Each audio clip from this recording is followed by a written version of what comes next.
Welcome to the Heart Centered Life podcast, a podcast that helps you cultivate a life where intellect, emotion, and intuition align.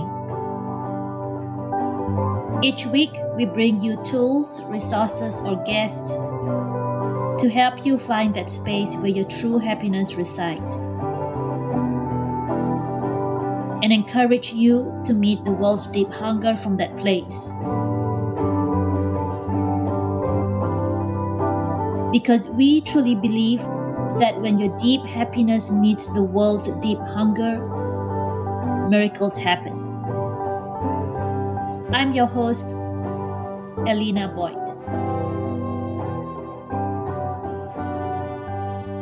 Hello, everyone. Welcome to another episode of the Heart Centered Life podcast, where we bring you tools, resources, and guests to help you find your place of deep joy and inspire you to meet the world's deep hunger from that place. Because one of the things we deeply believe in here is that when your deep joy meets the world's deep hunger, miracles happen. Our theme for this month is resilience. If you're just tuning in to us for the very first time, the podcast is produced around monthly themes like adventure, passion, creativity, and all these themes support heart-centered living, which I define as the perfect alignment of intellect, intuition, and emotion. Every month, we have a downloadable booklet with resources, ideas, prompts, and challenges to help you implement the monthly theme into your daily life. And so, if you haven't already done it, just follow the link to the show notes below and download our booklet. And I really hope you enjoy it and find it useful. And if you have reflections you would like to share, send them to me and I will read it out at the reflection episode at the end of the month. Now, on resiliency, I would like to share a quote from the School of Life, which is a global organization. And what they do is they help people lead more fulfilled lives, find perspective and resilience in the face of life challenges. And the link to their website is in the show notes below. But here is what they say, or a story that they have on their site that I wanted to share to help you think about resiliency. So this is the story. It says that the ancient Roman philosopher Seneca had great success running what we today would call a venture capital firm. He owned beautiful villas and magnificent furniture, but he made it a habit of regularly sleeping on the floor of an outhouse and eating only stale bread and drinking lukewarm water. He was reminding himself that it wouldn't be so bad to lose pretty much everything, so as to free himself of nagging worries of catastrophe. The realization gave him great confidence, and he never worried so much about what might happen if a deal went wrong, because at the very worst, he he could lay his back on the kitchen floor next to the dog basket, which was, in the scheme of things, okay. So with that idea of resiliency, what I wanted to ask the audience is, what is the hardest thing you are going through right now? And how can you put that in perspective and then learn and grow from it to become stronger, wiser, and a better person? With that question for you to think about, we are going to move on to the highlight of this episode, our interview with Dr. Denise Moore. Dr. Denise has a doctorate in human services and multicultural counseling from Walden University, and she is a licensed and certified speech language pathologist, receiving her bachelor's degree in speech pathology and master's degree in communications sciences and disorder. Over the years, she's acquired a strong interest and specialized knowledge on the impact of culture dynamics on speech and language development. And Dr. Denise has a passion for helping others realize their greatest potential. She's also the number one best-selling author of the book Own Your Amazing. Discover your power to create an amazing life you love. She believes strongly in family, community, and the importance of education. I'm so pleased to have you here with us today, Dr. Denise. Welcome to the Heart Centered Life, and thank you for being here. And thank you so much for having me. I'm so excited to be with you today. Oh, so are we. So, so Dr. Denise, um, I've read a lot about you, and I know you started your career in speech language pathology, um, and you had also trained aspiring therapists, and from there you moved from that space into being a coach, a mentor, and also now the CEO and owner of your own business, and that's where you help people realize their dreams. So I think I was watching one of your videos where you actually work with people who want to write and publish books, and you help them through that process. So, Dr. Denise, can you tell us about what that journey was like for you? Moving from starting your career as a speech language pathologist to having your own thriving and successful business. Absolutely. So, yes, I've been a speech language pathologist for over 25 years, and I have literally helped people to find their voice in terms of helping people to speak after maybe having a stroke or someone experiencing traumatic brain injury, or even a young child just learning how to speak for the first time. So, I've been passionate about just people being able to express who they really are. And for many years, communication, speech therapy has been that vehicle. But I also have been passionate about people finding their figurative voice, like really expressing who they are, living authentically. And so maybe over the past 4 years, 3 or 4 years, is when I really formally embarked on my coaching career. And that's when I established the Own Your Amazing movement. So now I really help women, particularly some men too, but particularly women who really need to find their own voice, not necessarily literally in terms of speech therapy, but find their authentic voice in expressing who they really are. So someone helped me to see that. It was like, you really do help people find their voice like you do in speech therapy. And so now I'm just doing it in a different way, but I'm still just passionate about just helping anybody, particularly women, to find their own voice, to live their worth out loud, to really express who they are for the world. I love that. I love that. That's amazing because we over here at the Heart Centered Life, Mhm. we really believe that authenticity and being able to express yourself authentically in the world um, is central to being able to make an impact.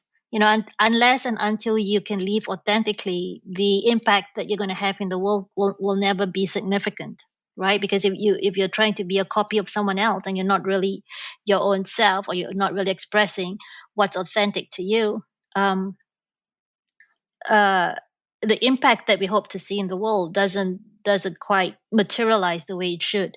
So I think what you're doing is amazing.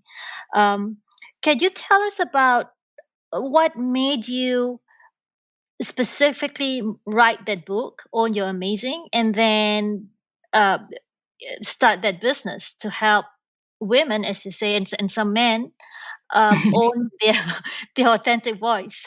Sure. I always tell people I did not, excuse me, I did not set out or think that I would be able to write a book, to even be an author. Um, I tell the story in my book about how in my 12th grade year in high school, my English teacher told me I was one of the worst writers he had ever had. Oh no, I'm so And I was sorry. like, oh my God, And so that really It's um, crushing. crushed me. Yeah, it's Yeah. crushing. And it really impacted my confidence in terms of my writing abilities. So even the thought of even ever being an author or writer to write a book had never been on my radar. And so when I started the Own Your Amazing movement and started to work with different people, someone suggested, oh, you should write a book. You could, people need to um, hear, be able to read your story. People need to be able to read how you've been able to own your amazing. And so that's why I wrote the book, but my intention was never like, oh, one day I want to be an author, because I didn't have confidence in Yeah. myself and in my reading based upon what someone had told me years ago. And so Yeah. that's the case. Oftentimes, we are still carrying baggage. We're still carrying, things that people said about us that really impact us today. And so that's really what Own Your Amazing is about, is to help us to really understand our value and understand that what we have to offer is of worth and a benefit. And we have to do a lot of unpacking of a lot of things that people said about us when we were younger. Yeah. I want to ask you a little bit about own your amazing movement in a Yes. while, but I want to start with what's your amazing. How did you discover your amazing? What's that? And how did you come to own it? Okay, good story. So, Oh, um, hit us with it. yeah, so I have not always owned it, So, uh, uh, about 4 or 5 years ago, I attended a women's retreat. And so the story is that I got there Friday. I went out to dinner with one of the attendees for the workshop. She and I had a great time getting to know one another. So the next day on Saturday, we were all gathered together with the facilitator. And so it was my turn to be in front of the room to get help and support in what I came to the retreat for. And so as soon as I sat down in the chair in front of the room, I just started crying. And so the facilitator was like, "So what's going on? Why are you?" I was like, "I don't know. I don't know what's going on with me. I need help with my life," And so the person who I had gone out to dinner with the night before, she was there. She looked at me and she said, "I know what's wrong with you." And so in my mind, I was thinking like, "No, you don't. yeah. We just met. You don't know me." Right. That was what was going through my head. And so I just said, "Oh, really?" I said, "So what is going on with me?" And so she said to me, "You're smart, you're brilliant, you're talented, you have all these amazing things going on with you." She said, "But you don't own it." She Yeah. said, "You need to own your amazing and stop playing small." And I Yeah. was like, "Oh my God, that's it." People in the room, like, I just got goosebumps. Like, everybody was like, "Oh my God, that's powerful." So that's how it started. And so she was able to give me language. She was helping me to language what I had been feeling and what I wanted to journey through, but more importantly, to help other people journey through it. So that's how the Own Your Amazing movement got started. And so I just encourage, invite other women to own you're amazing, to own who you are, to live out authentically who you are. And that is nothing short than amazing. And so that has been my journey. I'm so passionate about it. I'm so excited about it because there's so many people coming into the Own Your Amazing movement who are just really creating lives that they love and authentically living out their own passions and powers. That's amazing. I want to circle back to a thing that you mentioned about your experience where you were told not to play small, Yeah. and I think that's something that comes up quite a lot with our listeners. Why do you think people play small? I think for a number of reasons, but um, I think one of the main reasons is what I talk about in the book. Is one of the pillars of Mm-hmm. Own Your Amazing movement is that knowing your value. Oftentimes, Yeah. we have not been taught to value who we are. And so I always tell the story, I always make the illustration that there are over 7 billion people on the planet, and there is no one like you. There's no one like me. Yeah. And if we really get that, and we really own that we are unique, we're special, and we're amazing.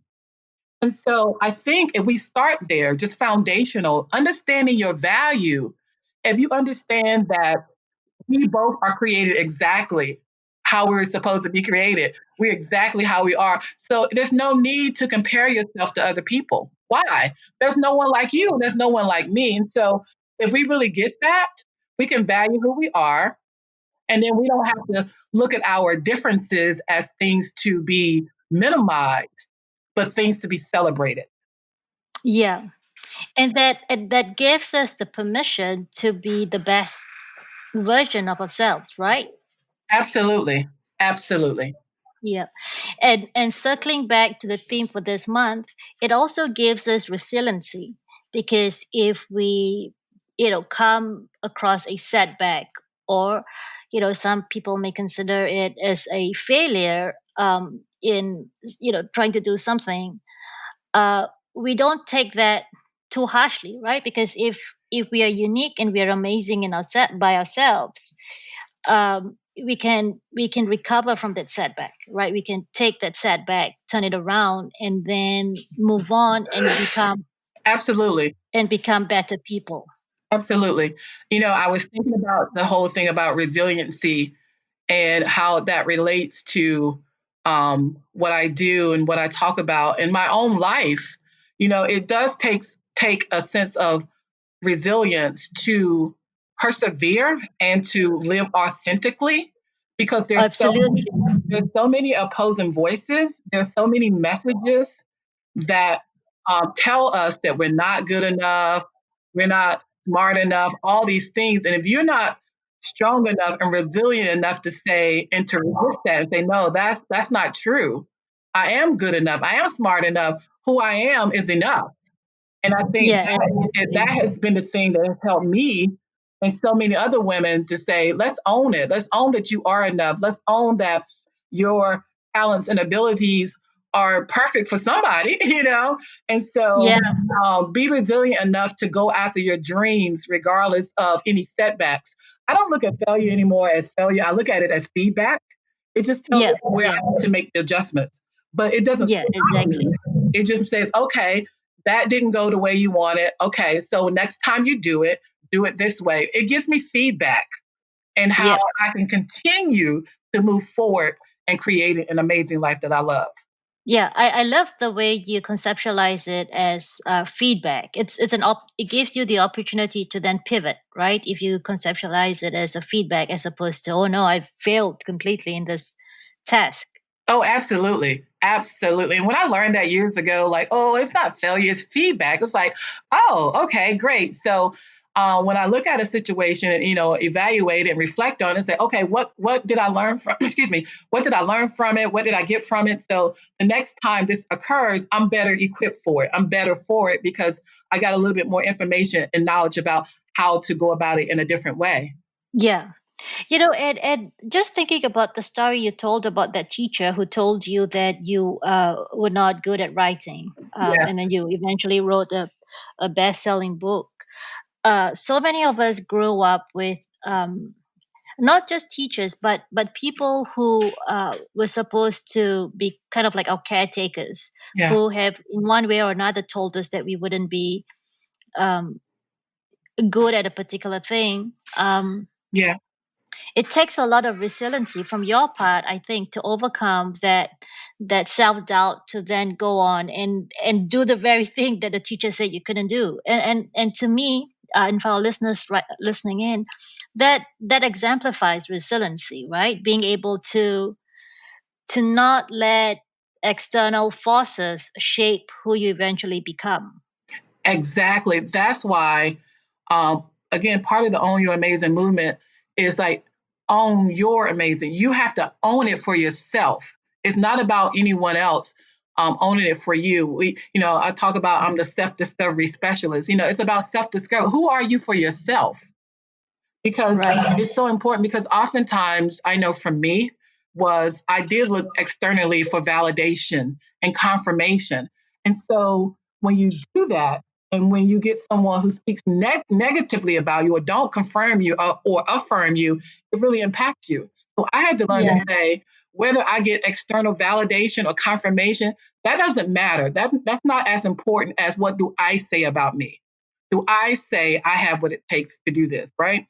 And so what was interesting was when it was time for me to write the book, I had my professor kind of in my head about that, right? But I had to remind myself, like, well, you just wrote a book, you just wrote a dissertation. It's Yeah. like, if you can do that, then surely you can write a book. And so I had to be reflective on all the wins I had already had in those areas of my life and say, you got through that, surely you can get through this. So it's really about us looking internally and we being our own cheerleader, we being our own, person that pushes us to do the things that we know we can do. And so we don't rely so heavily on Yeah. external validation or confirmation because it may or may not come. Yeah. What do you think is the problem that's preventing people from owning their amazing? I think several factors, but again, it starts with knowing who you are for yourself, not who everyone else thinks you should be or do. Um, Understanding that who you are um, is good enough. What you have to offer is what someone needs. So in the book, I talk about owning knowing your value, aligning with your purpose. I believe we were created on purpose for a purpose to live out a purpose. And I Yeah. don't think we were here by accident. And so, with that, and then once we understand that, we have been crafted to serve a certain segment of people. There are certain people that will resonate with you who may not resonate with me, just because the nature of who you are and who I am. And so, I believe we all specifically designed to share our gifts and our talents with the world in a way that will greatly impact the world. Yeah. And so, what are some tools that you give your clients or people that you work with, or maybe it's in your book, Mm-hmm. um, that can help people overcome the problem of not knowing who they are or not knowing their value? Yes. And so in the book, after most of the chapters, there are actually exercises to do to hone in on the principle that I taught in that particular chapter. And so, in one of the chapters, it's called Divine Design. And I have the readers to just something as simple as, look in the mirror, look at your fingerprints. Look at your fingerprints and understand that there's no one else has your exact, fingerprints. As a speech pathologist, also, there are some speech pathologists who are forensic speech pathologists. And what that means is they are called into court to testify on the uniqueness of a person's voice. Even Oh, our wow. voices are uniquely ours. No one That's sounds, interesting. yes, no one sounds exactly like you or like me. So everything about us is unique, is Yeah, special, and it when is you amazing. when, and when you add on accent Yes, and uh, cultural background yes, to the voice, then it gets even more unique. absolutely. Yeah. Absolutely. So I tell people, when I'm speaking, like, be careful. If you're going to rob a bank, don't say anything. Oh, that's really neat. Because they might Yeah, so call me it's to, I may have to testify yeah. that that's you. So it's amazing that there are people who can identify a specific individual just by listening to their voices. Absolutely. When someone Yeah. even you don't see who the person is on the other end of the phone, as soon as say hello, you identify them as a person because you know their voice. Right. Yes, our voices are uniquely ours as well, like our fingerprints and all Mhm. these other things. So with that being said, again, just something as simple as celebrating who we are, just physically. We start there. That's something simple. One of the exercises I do also in my workshops is that I have women to take out a mirror and just look at their face. And you will be surprised on the number of women who have a hard time doing that. I was like, how many people look at their face? I was like, I look at my face every morning, but how often do you stop and really look at your features? And then come to the understanding again that no one on the planet looks exactly like you. That is amazing. And that's something to be celebrated. I like that exercise about the mirror. Yes. And the reason why it's a neat exercise is because I think you're right in that a lot of people, they look at themselves but they don't really like looking at themselves. Yes. Yes. As women, we look into the mirror and we brush our hair, or put on makeup. Yes. And then we go on with our day. It's seldom that we actually pick a mirror up and look at, say, a freckle, Mm-hmm. right? Or the the shape of your eyes. Yes. You know, and I look at my daughter all the time, and Mm-hmm. I look at her every feature. I know every single spot on Yeah. on her skin. Uh, and the reason is because I love her so much, Yes. and I don't think that we as women, I don't look at myself the way I look at my daughter. You know what I mean? I And do. yeah, and I think that we as women, we tend to not give ourselves the attention that we so deeply need. And I love that exercise. It's one of my favorites that I do and one of the workshops that I do because I see the impact. And so for some of the women, I have to tell them when you look at yourself, do not criticize yourself. Do not do it. You cannot do that. Yeah, And they'll be like, yeah, oh, because I said, I know what you're thinking. I know you're looking at your eyes like, oh, this eye looks droopy. Oh, I have another wrinkle. Oh, look at that gray hair. No, look at that. Like, yes, no, I said, you can do none of that. None of that. yes. And I agree. I agree. That's what we as women do, right? We are Yes, so critical of ourselves that we forget to see the beauty. You know what I mean? exactly. Exactly. Yeah. You should be able, and I should be able, like you said, looking at your daughter in the same way you love looking at her, we should love looking at ourselves. Because, Yeah. I just recently got a new little nephew and I look at pictures of him, like, I'm in awe of him. He's so cute. But I should feel the same way about me when I look in the mirror. You know, I Yeah. should feel that Yeah. same love, that same, like, oh my God, these children are so beautiful. Well, we are too. But we have been given messages over time that, oh, this doesn't look right, or this, your eyes are too big, your eyes are too small, they're too slanted up, your cheeks, you got too many freckles, and all these things that when we look at babies, it's the same face, we have the same face. Yeah. And so I just love doing that exercise because so many women, even after, the workshop, I tell them your homework is to at least once a week, just look at yourself in the mirror and find something that you love about your face. Just that simple. Yeah. It's simple yet so powerful. Yes. Why do you think that so many of us are so critical of ourselves? I think because we get so many messages from society, from the world, from our family, from whomever, that who we are is not pretty enough, it's just not enough. And so we grow up thinking I'm not enough. We compare ourselves to other people like, well, I don't have what she has, or, I can't do what this person can do. And so what I have isn't enough. And that's so not true.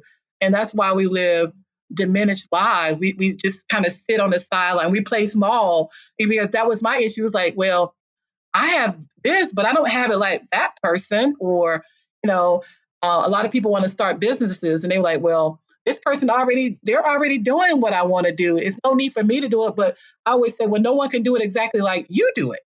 You know, no Yeah. one can bring that sense of whatever you bring to the table. So you need to bring it. That was not necessarily my case when I started my speech practice. Um, but what I contended with was, well-meaning people was like, well, you should do your practice like this. Well, you should see these type of clients and you should have this. Yeah. And I was like, well, that's what that person has, but that's not what I want for mine. Yeah. That's Yeah. not what I want. And so that's not what I'm going to do. And I'm going to do it the way that feels good and right for me.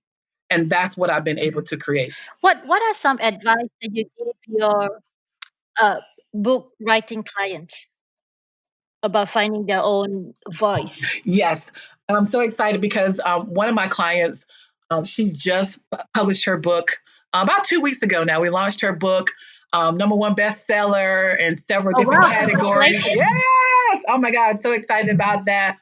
And so during the process of me helping her write her book, um, when we were going through basically the editing of it, right? So that's when you say, okay, this is what I want to keep. This is what I don't want to, throw this in, throw this out, whatever.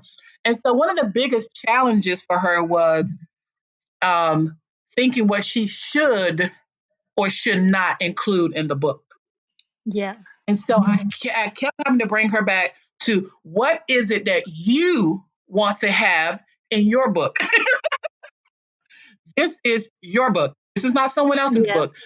Someone else may have included that in their book, but that does not necessarily mean you have to do that for yours.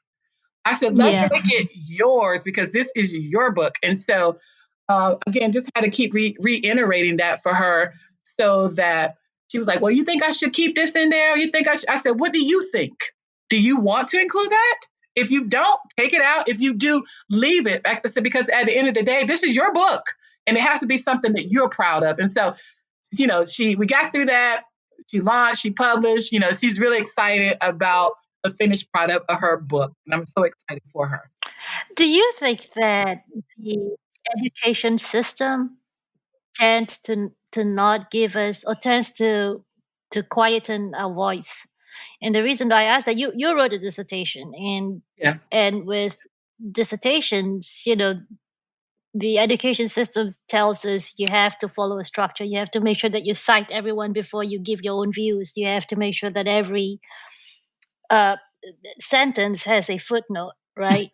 Yeah. Um, so do you do you find, so a lot of our listeners listening in, Uh, come from the professions where you're taught to follow a particular structure, and that kind of stifles our own the authentic voice, as you say, right? yes. um, do you think that's the case?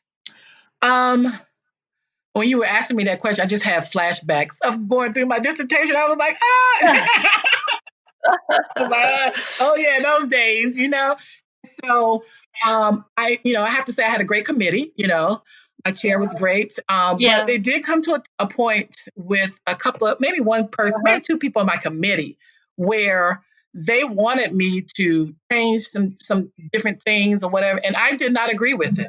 You know, and so I believe in structure. I believe everything. And whenever you enter certain arenas, be it academia or what have you, there are rules and regulations. I get that.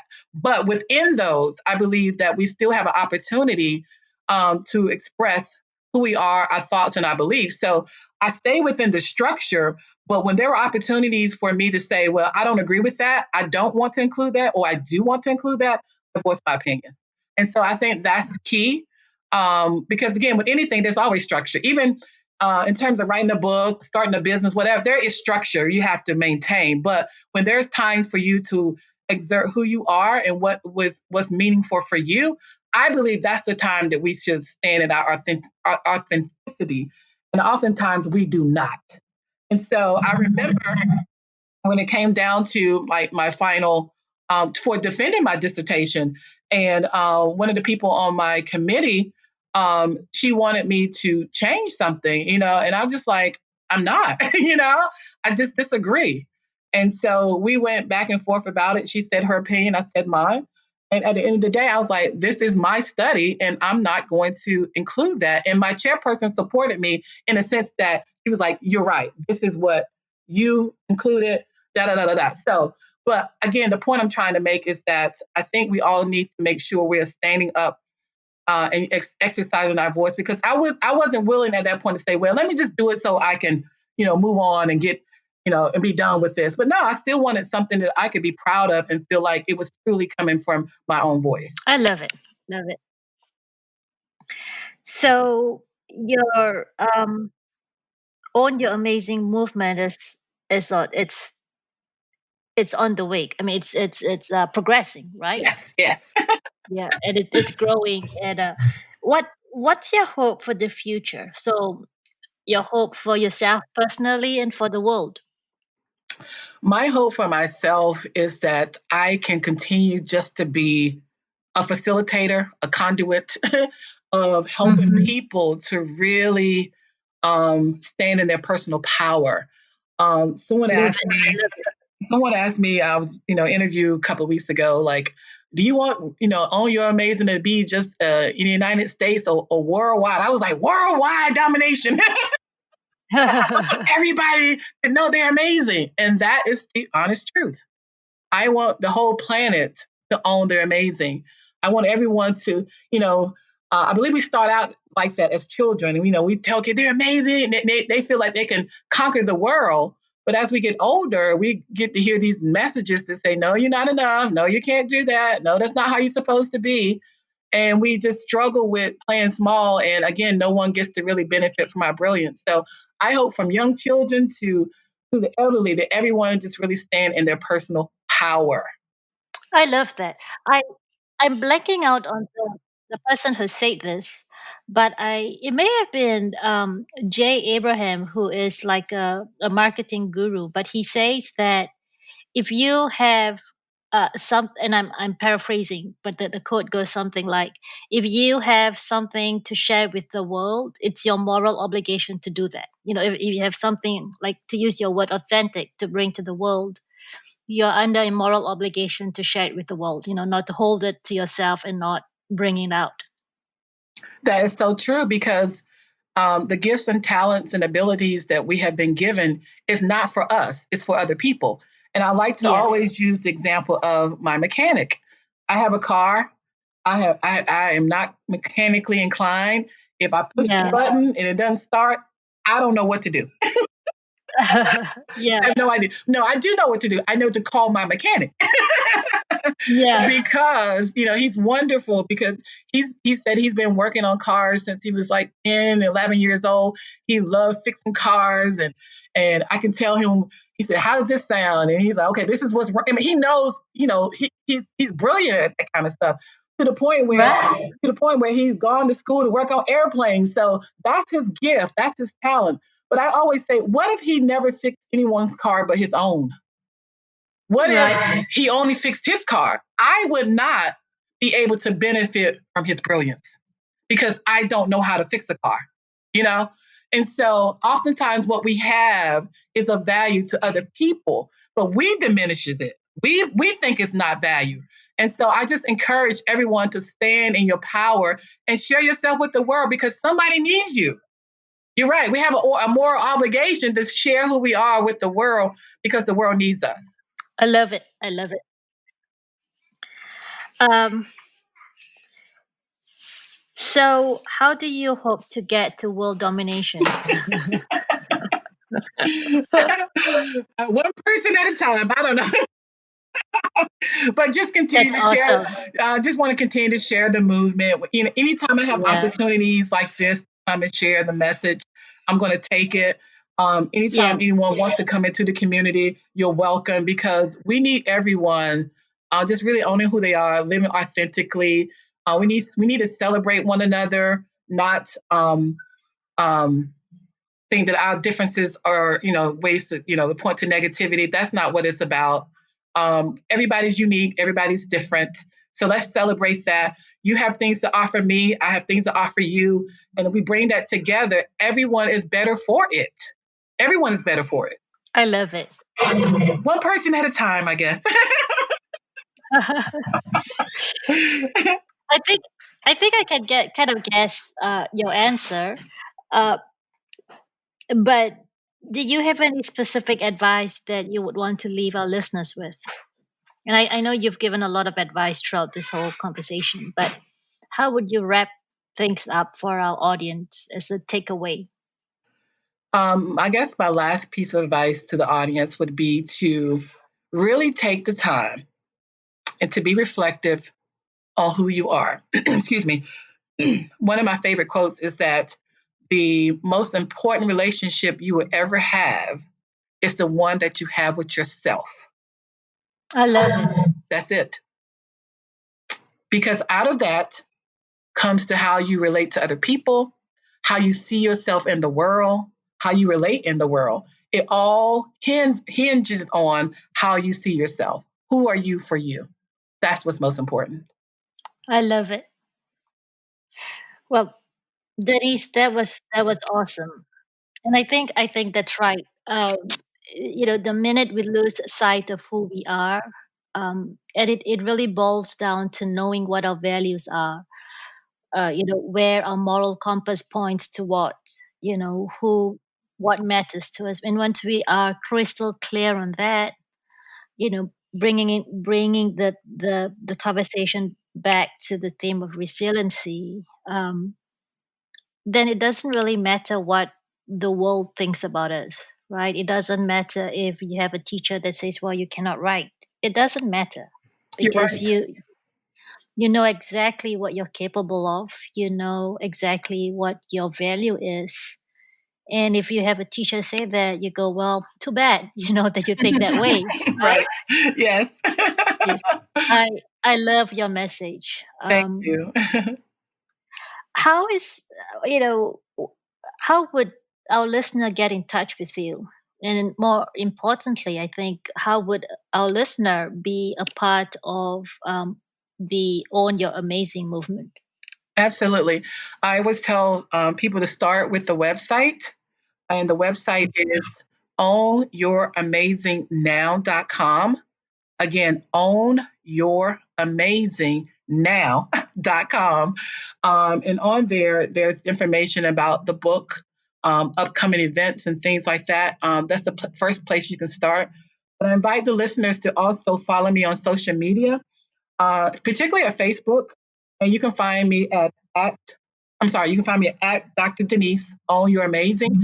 And there, I'm on there on a weekly basis, offering information. But excuse me, that's also the best way to connect with the community. Other people who are following me, we come together, we have conversations, we do workshops. So that is also one of the great ways to stay connected to the community.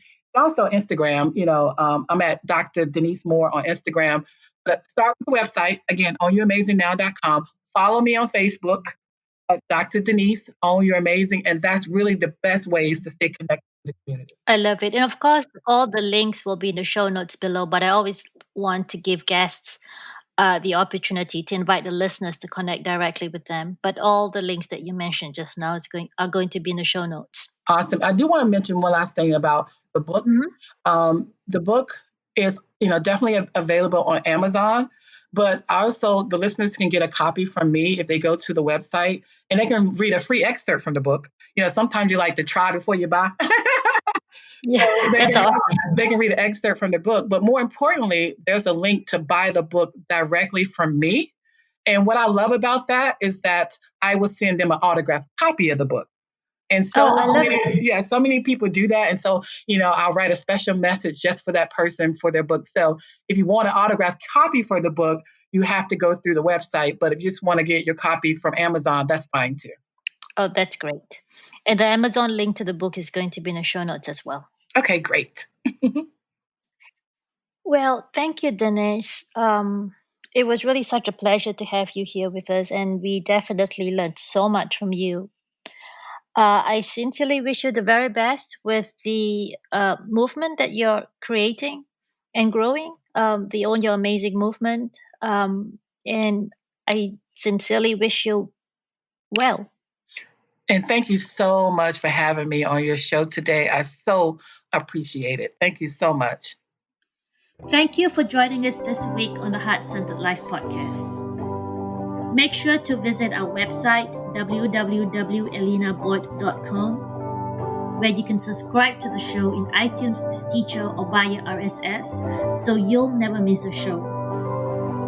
If you found value in the show, we'd appreciate a rating on iTunes. Or if you'd simply tell a friend about the show, that would help us out too. Be sure to check out some of our programs on how to cultivate, create, communicate, and inspire others from a heart-centered space. Tune in next week for our next episode, where we will help you find a place of deep happiness so that you can meet the world's deep hunger and watch miracles unfold.